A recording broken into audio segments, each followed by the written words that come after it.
She texted, "I'm moving in with my boss. We've been seeing each other for a while, still living in my apartment, the one I paid for." I replied, "I understand." That evening, I had the building security escort her out and deactivate her access card when her boss tried to enter the building to pick up her things. I'm 32, work in finance at a private equity firm in Chicago, and until 3 months ago, I thought I had my life figured out. I'd been with Sarah for 4 years. We met at a charity fundraiser, one of those networking events where everyone pretends to care about the cause, but really just wants to make connections. She was funny, smart, ambitious. We clicked immediately. We weren't married, but we talked about it constantly. She'd send me Pinterest boards of wedding venues. I'd joke about how expensive her taste was. It felt real. She moved into my condo 2 years ago, a place I own outright in downtown Chicago, 23rd floor, floor-to-ceiling windows overlooking the lake. I'd bought it as an investment 5 years earlier when the market dipped. I covered the mortgage, utilities, HOA fees, parking, everything. She contributed maybe $300 a month for groceries, which honestly I never cared about. I made good money, low 6 figures with bonuses that doubled that most years. She worked in marketing at a mid-sized tech firm, made around $75,000 herself, but I wanted her to feel comfortable, to save up, maybe start her own consulting business someday. She talked about it all the time. Once I have enough saved, she'd say, once I build my portfolio. Looking back now, I realized she wasn't saving anything. The text came on a Tuesday afternoon in late June. I was in a conference room on the 40th floor sitting through a 3-hour meeting about a potential acquisition. My phone was face down on the table, but I felt it buzz, then buzz again. I ignored it. We were in the middle of discussing valuation models, and my boss was asking pointed questions about our due diligence process. When we finally took a break, I checked my phone. 2 texts from Sarah. First text, "Hey, can we talk tonight? Something important." Second text, "Actually, I'll just tell you now. I'm moving in with David. We've been seeing each other for a while now. I know this is sudden, but I think it's the right move for me. I'll get my stuff this weekend. I read it 3 times. People were walking past me heading to the coffee station talking about lunch orders, and I was just standing there in the hallway staring at my phone. David, her boss, the guy she'd mentioned maybe a dozen times over the past year, but more frequently in recent months. David thinks we should pivot the campaign. David wants me to lead the new project. David invited the team for drinks Friday. David's really pushing for me to take on more responsibility. I'd never met him. She said he was older, experienced, a good mentor. She'd shown me a team photo once. He was in the back row, gray hair, expensive-looking suit. I hadn't thought anything of it. 4 years, 2 years in my home. And she couldn't even tell me to my face. She couldn't wait until dinner. She sent a text message like she was canceling a gym membership. I walked back into the conference room. My colleague asked if I was okay. I said I was fine. We finished the meeting. I presented my analysis. I answered questions. I functioned. Then I excused myself, went back to my office, closed the door, and made 3 phone calls. First call, my lawyer, Tom Chen. No relation, just a lucky coincidence that made him easy to remember. Tom and I had worked together on a real estate deal a few years back. He was sharp, efficient, no nonsense. "Tom, I need you to pull the cohabitation agreement I signed with Madison Reed 2 years ago. The girlfriend. What happened? She's cheating on me with her boss. Just texted me about it. I need to know my options." There was a pause.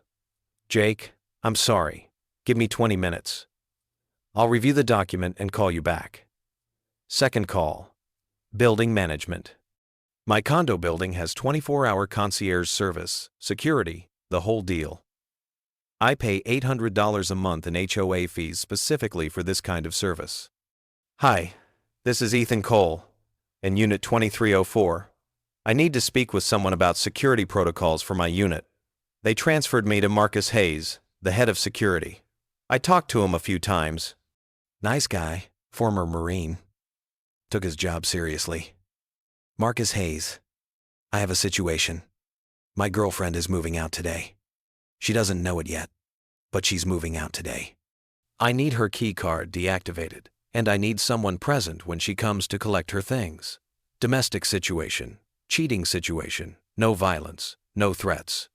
I just want this handled cleanly and professionally. Understood? What time? She usually gets home around 6:30. I'll be there. Can you have someone available? I'll handle it myself. See you at 6. Third call. My brother Ryan Cole. He's 2 years younger. Works as a high school teacher. Completely different world from mine, but we've always been close. He lives in Evanston, about 40 minutes away. Kev, Sarah cheated on me. She's moving out tonight. Can you come over? I need someone here. What? Are you serious? Jake, I'm so sorry. Yeah, of course. I'll leave school as soon as I can. I'll be there by 6. Tom called me back 15 minutes later. You're good. The cohabitation agreement is airtight. She has no claim to the property, no tenant rights because you never charged her rent, and you can terminate the arrangement with written or verbal notice. Document everything. Text her back. Confirm what she told you. And tell her she needs to collect her belongings. Today. Today? Not this weekend. Today. You control the timeline, not her. She made her choice. You're just executing it. I felt calmer after that. Having a plan helped. I texted Sarah back. I understand. Come home tonight. We'll discuss logistics. She responded immediately. Thank you for being understanding. I know this is hard. We can talk this weekend. I didn't reply. The rest of the afternoon was a blur. I wrapped up work, sent a few emails, delegated tomorrow's meetings to my associate. I left the office at 5 p.m., stopped at my place to change clothes, then sat on my couch waiting. Ryan Cole arrived at 6 with pizza and beer. He took one look at me and said, "You're too calm. This is your angry calm. I know this face. I've had 3 weeks to prepare for this." I said, 3 weeks? You knew? Suspected. Found the credit card statements, hotel charges when she said she was working late, expensive dinners for 2 at restaurants we've never been to together, a charge at Tiffany's for $8,000 that I never saw result in any jewelry for her. Why didn't you say anything? Because I needed to be sure, and I needed to have a plan. Marcus Hayes arrived at 6:15, professional in his security uniform. I explained the situation. He nodded, said he'd handled this before, knew the drill. Sarah got home at 6:42. I'd been tracking her location on the Find My Friends app we'd set up years ago for safety reasons. I watched her little icon move through downtown into our parking garage up the elevator. She walked in and froze. Ryan Cole was in the kitchen. Marcus Hayes was standing near the door. I was on the couch. Jake, what's going on? Why is security here? I stood up. You said you're moving out. I'm helping you do that tonight. Her face went white. Her bag slipped off her shoulder and hit the floor. What? No, I meant this weekend. I haven't even talked to David about. You've been cheating on me with your boss for months, I said, keeping my voice level. You texted me about it this afternoon like you were changing hair salons. You don't get to control the timeline anymore. This weekend doesn't work for me. You can't just kick me out. I live here. This is my home. I pulled out my phone, opened the PDF Tom had sent me. You live here as my guest. This cohabitation agreement, the one you signed 2 years ago, states that I can terminate that arrangement with written notice. I'm providing verbal notice right now, and I'll email you the written version within the hour. You have 2 hours to pack your essentials. Anything you don't take tonight, I'll have professionally packed and shipped to your mom's address in Wisconsin. She stared at me like I'd grown a second head. Then the tears started. Jake, please, can we just talk about this? I made a mistake. I got confused. David and I, it's not what you think. What do I think? I don't know, but we can work through this. No, I said simply. We can't. She tried a different approach. Anger. You're such a controlling. This is exactly why I needed someone else.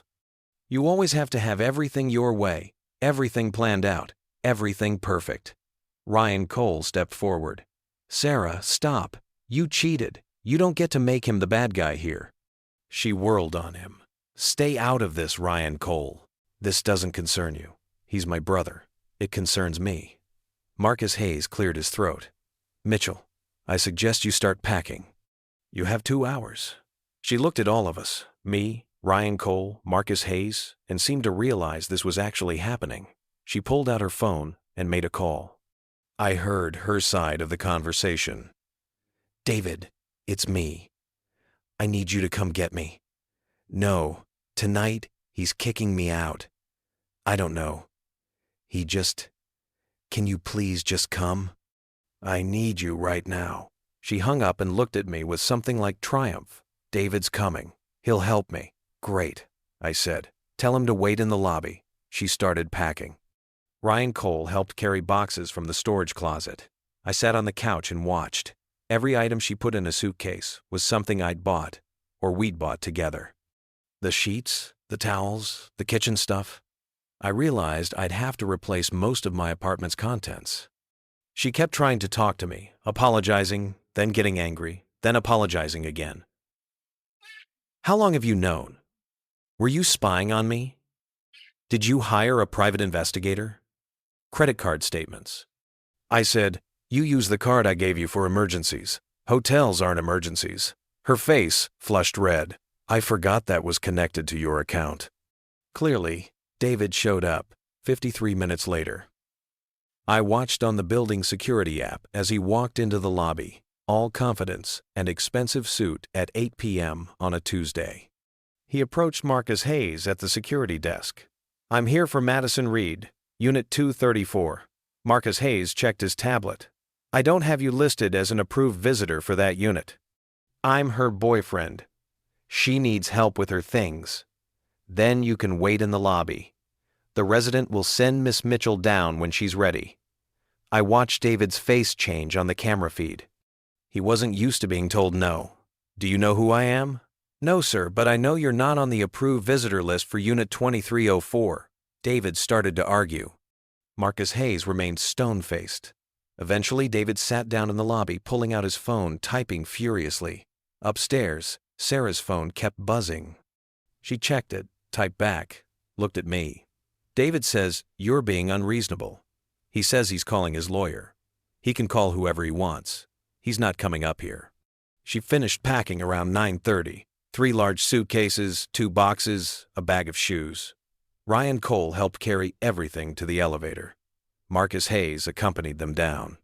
I stayed in the apartment. From my window, I watched them load up David's Tesla in the parking circle out front. He had his arm around Sarah. She was crying. He was talking on his phone, probably to that lawyer. They drove away. Ryan Cole came back up. That guy's a piece of work. Yeah. You okay? I will be. We drank the beer, ate the pizza, watched a basketball game. Ryan Cole crashed on the couch. Around midnight, I went to bed in a room that suddenly felt enormous and empty. Update 1. The text started the next morning at 6:47 a.m. Sarah, I'm so sorry for how everything happened yesterday. That wasn't fair to you. You deserve better. Can we please talk? Just talk. I didn't respond. I was in the shower getting ready for work, trying to pretend my life hadn't just imploded. By the time I got to the office at 8:30, there were 4 more texts. Sarah, Jake, please. I made a terrible mistake. I see that now.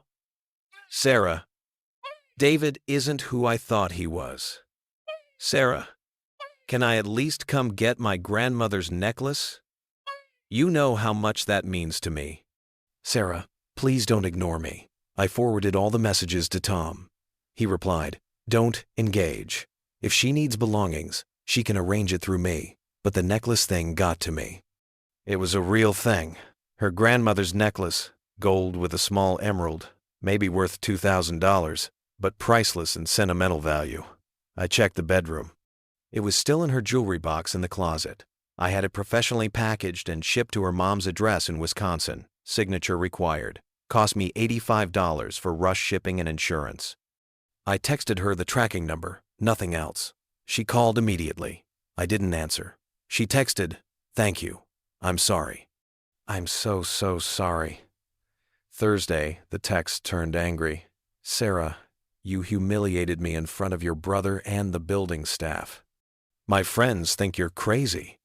Sarah, David's lawyer says what you did might be illegal.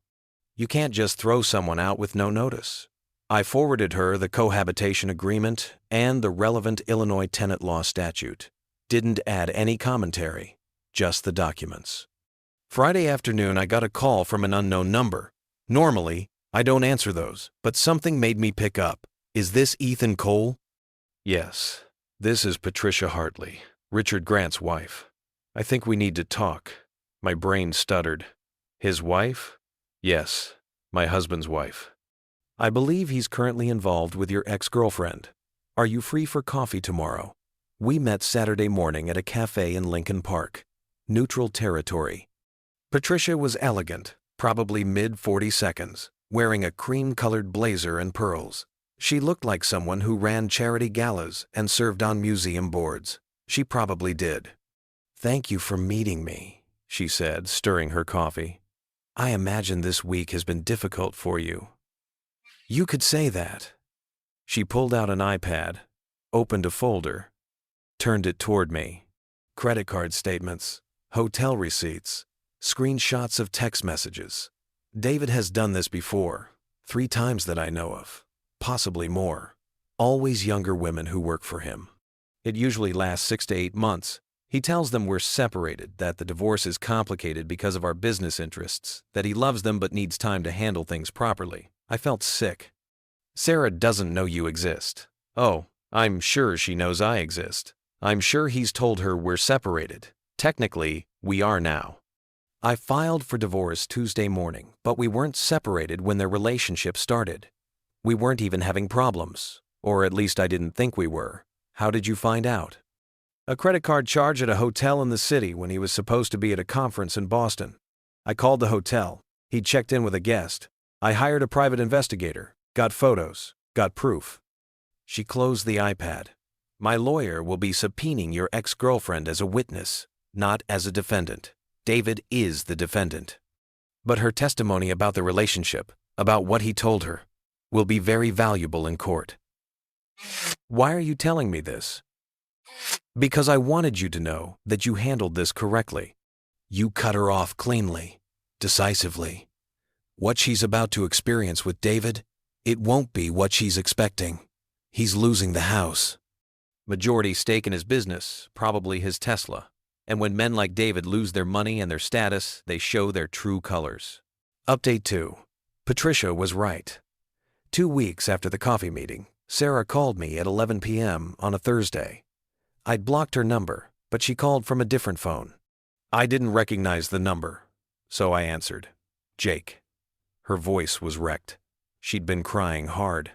Sarah, he lied to me about everything. He's married. He has 2 kids. He's been married for 19 years. His wife is divorcing him and naming me in the filing. I have to give a deposition. I could lose my job. Jake, I'm so sorry. I made the biggest mistake of my life. I sat on my couch in the dark apartment listening to her sob. His wife's lawyer called me today. They want to interview me about the affair. My HR department called me in for a meeting. They said the company is facing potential legal action from Patricia's lawyer about workplace misconduct. I had to resign. They called it voluntary resignation, but it wasn't. They pushed me out. Where are you living? With my mom. I had to leave the city. I can't afford an apartment here without a job. Everyone knows now. Everyone. All my friends, my colleagues, people in the industry. My LinkedIn is full of messages asking if the rumors are true. I'm sorry, I said, and I meant it. Not sorry enough to want her back, but sorry that she'd destroyed her life for a lie. David won't talk to me anymore. He said I should have known better than to get involved with a married man. He said I'm an adult, and I made my own choices. Jake, he told me they were separated. He showed me a lease for an apartment downtown. He said he'd moved out 6 months before we got together. That was a lie. All of it. Patricia showed me proof. Photos of them together at events this year. Joint bank accounts that are still active. He never moved out. He just had an apartment he used for affairs. I finished. Yeah. Her voice broke again. I gave up everything for him. I left you, I left our home, I quit my job. And it was all based on lies. Sarah, I have to go. Wait, please. Can we try again? I know I don't deserve it, but I love you. I realize that now. I made a terrible mistake, and I want to fix it. Please, Jake.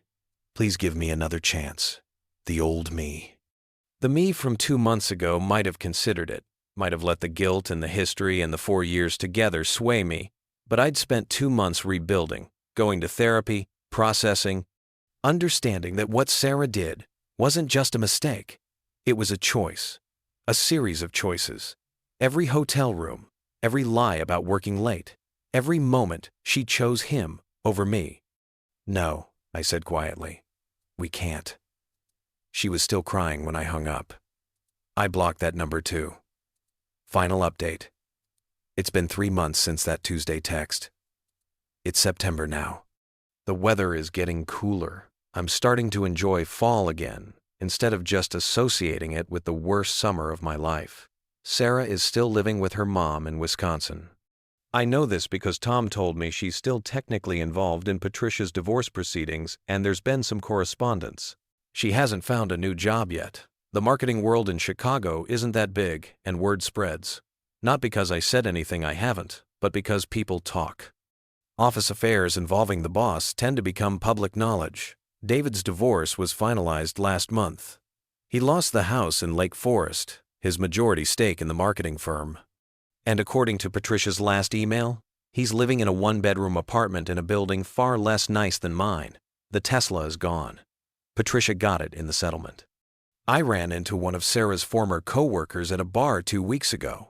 He recognized me from photos, introduced himself, and bought me a drink. Man, everyone at the office knew about Sarah and David. We thought you knew too. Some of us wanted to say something, but nobody knew how. Like, how do you tell someone their girlfriend is having an affair with her boss? Would it have changed anything? I asked. Probably not. But still, I felt bad. That conversation stuck with me, knowing that people watched it happen. That there were witnesses to my humiliation who said nothing. But I also understood it's an impossible position. What if you're wrong? What if you ruin a relationship over a misunderstanding? I'm doing okay now. Better than okay some days. I've been on dates. Nothing serious yet, but I'm not rushing. Therapy has helped. My therapist keeps saying I need to sit with the feelings instead of just problem-solving everything. I'm trying. It's not my strong suit. The condo feels different now. I got rid of the couch we bought together, replaced it with a sectional I actually like, repainted the bedroom, changed the locks, even though Sarah's keycard was already deactivated, just felt necessary. Ryan Cole still comes over every Tuesday with pizza and beer. It started as him checking on me, making sure I wasn't spiraling. Now it's just what we do.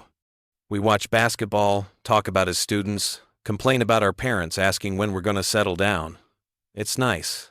I'd lost touch with him a bit when I was with Sarah. I didn't realize how much until he wasn't around. Last week, a woman at the coffee shop near my office asked if the seat across from me was taken. We ended up talking for an hour. She gave me her number. I might actually call her. As for that text, I'm moving in with my boss. I should probably thank Sarah for being so direct about it. She could have dragged it out for months, making me the fool who didn't know. Instead, she gave me a clean break. Not intentionally, but still, the outcome was the same. Some people have called me cold for how I handled it. My mom said I should have talked to Sarah first, given her a chance to explain, but I'd already mourned the relationship by the time she sent that text. I'd had 3 weeks of suspicion of checking credit cards, of watching her lie to my face about where she'd been. The rest was just logistics. I don't wish Sarah ill. I hope she figures her life out, finds a new job, learns from this. But that chapter is closed for me, permanently. And honestly, I'm okay with that. Edit 1. A few people asked about the $8,000 Tiffany's charge. It was a men's watch. Submariner, I think. I'm assuming David still has it, though. Given his divorce settlement, he might have had to sell it. Edit 2. Yes, I kept the cohabitation agreement. Best $500 I ever spent on a lawyer. If you're living with a partner in a property you own, get one. It protects both parties and makes situations like this much cleaner legally. Edit 3. No, I don't regret how I handled it. Some people think I should have given her more time, or been more sympathetic. But she made her choice. I just responded to it. I don't think that makes me cold. I think it makes me someone who knows his worth.